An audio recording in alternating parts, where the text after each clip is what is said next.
This video is going to be about explaining how the Voynich manuscript works, what it says. And tonight is a full moon, a very bright moon, as you can see right there. Now, we can see the moon from our vantage point. And of course, the moon, you don't know what it is until you see context. Like my little Dio here, under a Dio moon. Now suppose what the manuscript says is that if I am standing right here at this time, at this moment, 1 year from now, 365 days from now, this planet Earth that I'm standing on right here will be in the exact same position as the moon is in correlation to the Earth, or in a straight line. Now the way these vehicles travel is they have a straight line conduit or electrical path.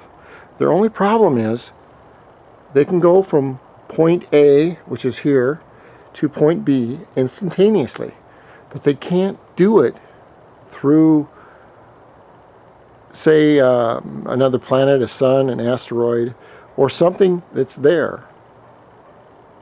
So what they have to do is they have to know where they are in space according to the moon or different planetary bodies to have a safe pathway.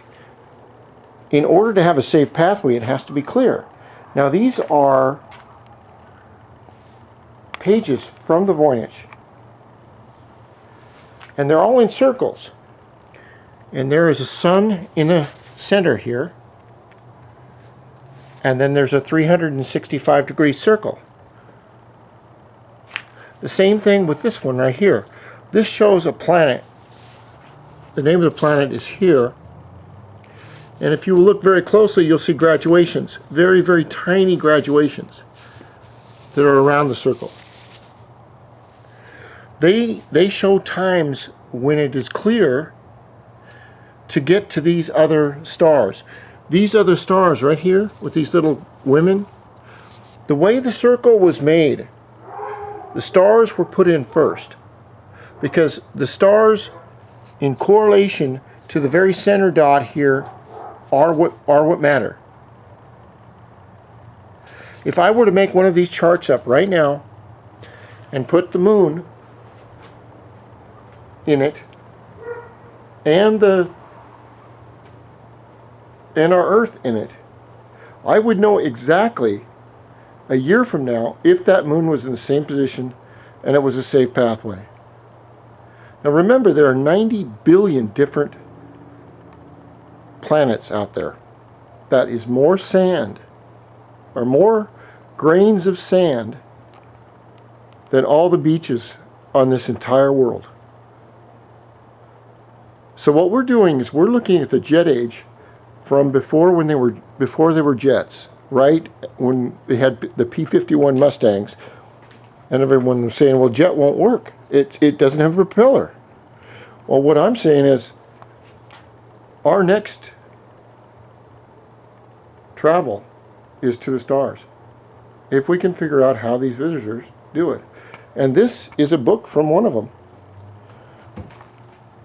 It shows different places to go from a sun to a star. And this one's not very good. I mean, not very bright on this one right here. And then I had a special one. Where did I do that? Where did I put it? See, in their language looks like ours because it's in a book form. It has letters from right to left, so we think they're sentences. They're not. We think, I've seen people copy these letters and put them other places. They try and invert or ingrain English or biased writing when this has nothing to do with that. Perhaps this Voynich was meant to be found by us as a test. That I don't know. But this is exactly like Stonehenge. And Stonehenge, if you'll notice, can only be made sense of if it's looked at from 1,000 feet up, right here, looking down at it. It makes no sense if you're right on the ground. The Stonehenge had a spire right in the center, and they could use the moon, the shadow of the moon, or the sun to tell exactly where they were in space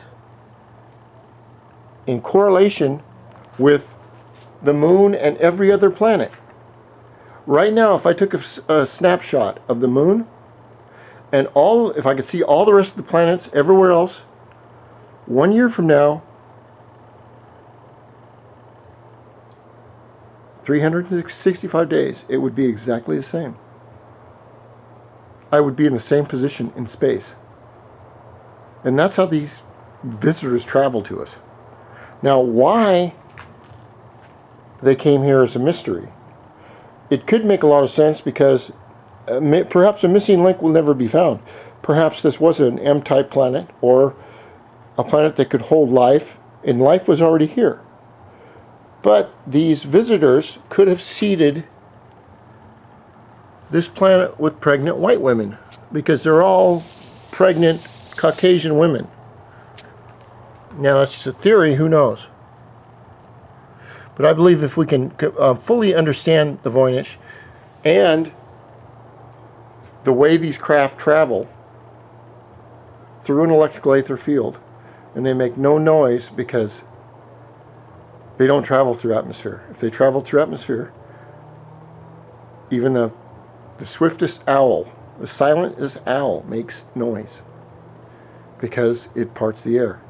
These craft make no noise because they look like they travel through the air, but they don't. They travel through an aether field, electrical field that was just proven here a while back, but Tesla knew all about that. Tesla actually accidentally stumbled upon that. Anyway, it's a full moon. I had the DIO out, I run it, kicked ass at 70 miles an hour. Actually have to pull up on the carburetor, give it more gas. And my Zoom is working out real nice, so is the stereo. Anyway, it's full moon, maybe that's why. And I hope